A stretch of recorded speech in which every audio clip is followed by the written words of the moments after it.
आज मैं आपके लिए एक बहुत ही पुरानी कहानी लेकर आई हूँ। इस पुरानी कहानी के अनुसार एक दिन एक व्यक्ति को अस्पताल के कमरे में किसी गंभीर बीमारी के साथ लाया गया था, जहां एक और मरीज खिड़की के पास की बेड पर आराम कर रहा था।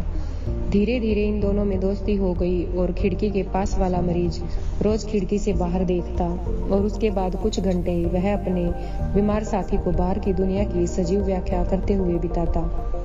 किसी दिन वह अस्पताल के दूसरी तरफ के बगीचे में लगे हुए वृक्षों के हवा के झोंकों के साथ झूमने की सुंदरता के बारे में बताता, तो किसी दिन वह अपने दोस्त का मनोरंजन उन लोगों की एक एक बात बताकर करता जो अस्पताल के सामने से निकल रहे होते थे। जैसे जैसे समय बीतता गया, वह रोगी जो बिस्तर से बिल्कुल भी नहीं उठ पाता था, वह अपने दोस्त के द्वारा बताए जाने वाले अद्भुत दृश्यों को न देख पाने की असमर्थता से विचलित हो उठा।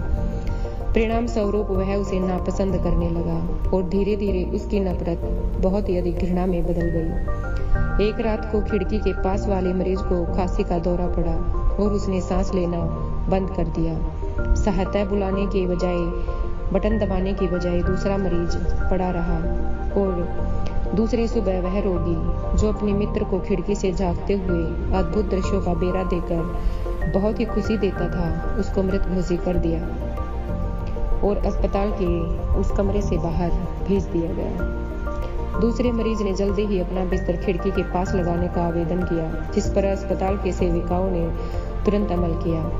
परंतु उसके बाद जैसे ही उसने खिड़की के बाहर के दृश्य को देखा, तो बाहर के दृश्य ने उसे हिलाकर रख दिया, क्योंकि खिड़की के सामने ईंटों की बनी हुई ठोस दीवार थी। दोस्तों, उस मृत मित्र ने उसके मुश्किल समय को थोड़ा खुशहाल बनाने के लिए काल्पनिक दृश्यों का जो जाल बुना था, जो कि उसके दयालु स्वभाव को दर्शाता है। इस कहानी के बारे में मैं जितनी बार भी सोचती हूँ, मेरे अपने दृष्टिकोण को एक नई दिशा में ले जाती है। अधिक परिपूर्ण और प्रसन्न जीवन जीने के लिए हमें मुश्किल परिस्थिति में अपने दृष्टिकोण को लगातार परिवर्तित करने की कोशिश करनी चाहिए।